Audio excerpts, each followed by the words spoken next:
Hi everyone, welcome to Knowledge of Law. We will discuss to Civil Procedure Code 908. आज हम इस video में बात कर रहे हैं सीपीसी के सेक्शन 3, 4 एंड 6 की। फर्स्ट ऑफ ऑल हम बात करते हैं सेक्शन 3 की, जो डील करता है सब ऑर्डिनेशन ऑफ कोर्ट्स को लेकर।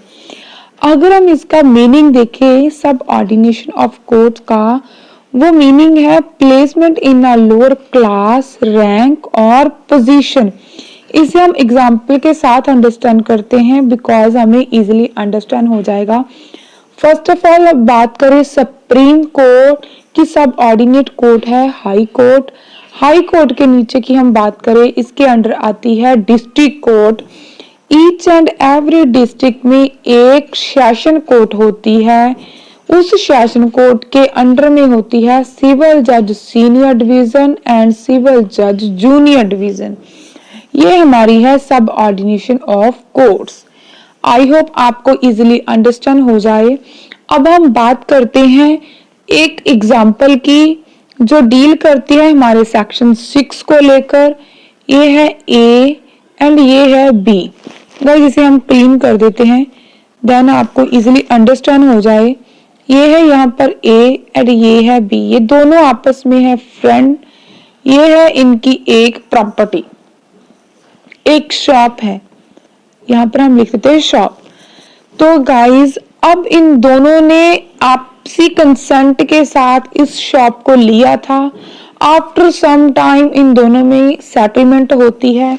जो प्रॉपर्टी है, ए बोल रहा है कि ये शॉप का ऑनर मैं हूँ, बी बोल रहा है कि इसकी ऑनरशिप मेरे पास है, इसका रियल ऑनर मैं हूं।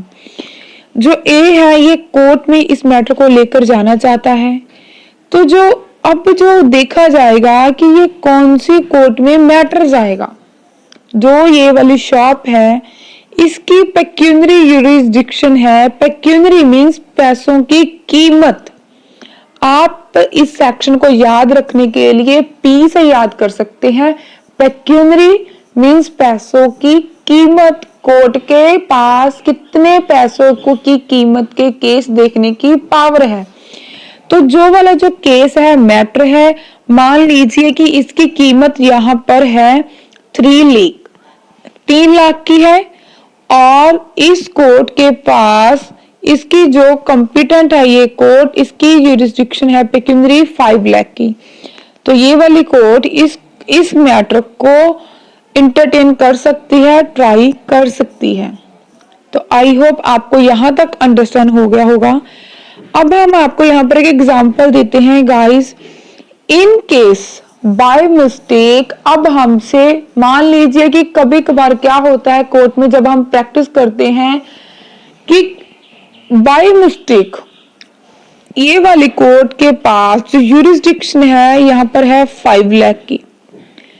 गाइज हम आपको यहाँ पर कुछ भी स्पेसिफिक नहीं बता रहे कि सिविल और जूनियर डिवीजन के पास 5 लाख की यूरिसडिक्शन की पावर होती है, पेक्यूनरी की नहीं। हम यहाँ पर सिर्फ आपको एक एग्जांपल दे रहे हैं, एग्जांपल के साथ समझा रहे हैं कि जो इसका इस सेक्शन का जो मीनिंग है। तो मान लीजिए कि ये वाली जो शॉप थी, मान लीजिए इसका जो वैल्यू है वो है 7 लाख। तो गाइज इसकी अगर हम देखें कि हमने इस कोर्ट में इस केस को लगा दिया, तो जो यहाँ पर इसकी जो पेक्यूनरी यूरिसडिक्शन है, कोर्ट हमें उस केस को देखने के बाद बता देती है कि आपका जो मैटर है वो इस कोर्ट में नहीं कंटिन्यू किया, ट्रायल नहीं कंटिन्यू किया जाएगा बिकॉज ये उस मैटर के लिए कॉम्पिटेंट कोर्ट नहीं है। आप अपने मैटर को कॉम्पिटेंट कोर्ट में लगा दीजिए बिकॉज जो आपकी पेक्यूनरी यूरिसडिक्शन है वो 7 लाख की है। तो आपका इस कोर्ट में ये मैटर नहीं ट्राई किया जाएगा।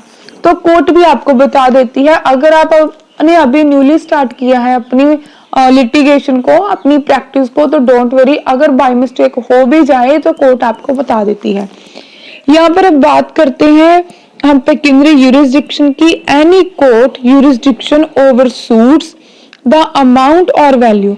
किसी भी कोर्ट के पास अगर हम उसकी पेक्यूनरी यूरिसडिक्शन देखें, पैसों की कीमत देखें, उस सूट के अमाउंट की या वैल्यू, अमाउंट हो गया जहां पर आपका सूट फॉर रिकवरी, यहाँ पर आपने किसी पैसों की रिकवरी करनी है, वो आपका अमाउंट होगा कि आपने कितने अमाउंट की रिकवरी करनी है।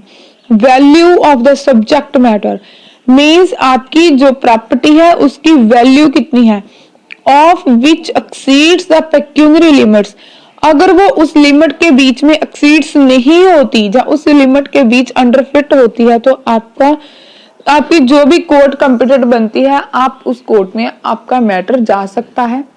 वो जो कॉम्पिटेंट कोर्ट होगी वो आपके मैटर को आगे ट्रायल को आगे कंटिन्यू कर पाएगी। तो आई होप आपको यहाँ तक इजीली अंडरस्टैंड हो जाए, तो इसलिए हमने जितना ट्राई कर सकते थे इजी लैंग्वेज में आपको बताने का ट्राई किया। बात करते हैं सेक्शन 4 सेविंग्स की। सेविंग्स का मीनिंग होता है किसी चीज को सेव करना।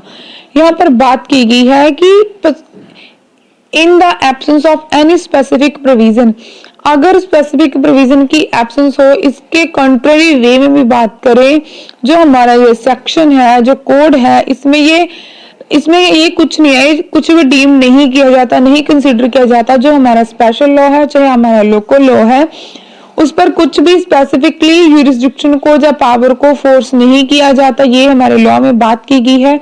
या टाइम बिंग से फोर्स नहीं किया जाता, ये चीज बात करता है हमारा सेक्शन 4 का सब सेक्शन 1 मीन्स जहाँ पर आपका स्पेशल लॉ जो आपका लोकल लॉ है, उसकी अगर स्पेशल यूरिसडिक्शन है, उस पर की पावर है, तो उस पर कोई भी ऐसी चीज अफेक्ट नहीं की जाएगी। तो अगर हम बात करें इसके सब सेक्शन 2 की, इससे हम यहाँ पर रीड करते हैं। इसमें ये बात की गई है, nothing in this code shall be deemed, इसकी कोई भी लिमिट हो वो अफेक्ट नहीं करेगी एनी रेमेडी को लेकर, चाहे वो लैंड होल्डर हो, चाहे लैंड होल्डर हो, चाहे लैंड होल्डर है, चाहे लैंड लॉर्ड है, may have under any law for the time being enforce recovery of rent. कौन सी रिकवरी है? एग्रीकल्चर लैंड की जो रिकवरी है उसको लेकर कोई भी इसकी रिकवरी नहीं कर सकता। ये चीज भी हमारे ऐसी प्रोड्यूस ऑफ सच लैंड में बात की गई है। इसे भी एज इसमें nothing in shall be deemed is include नहीं किया जाता। ये बात होती है हमारे सब सेक्शन 2 में। आई होप आपको आज की वीडियो कैसी लगी, प्लीज आप हमें नीचे कमेंट में बताइए। अगर आपको वीडियो अच्छी लगे इसे लाइक कीजिए, शेयर कीजिए, चैनल को सब्सक्राइब कीजिए।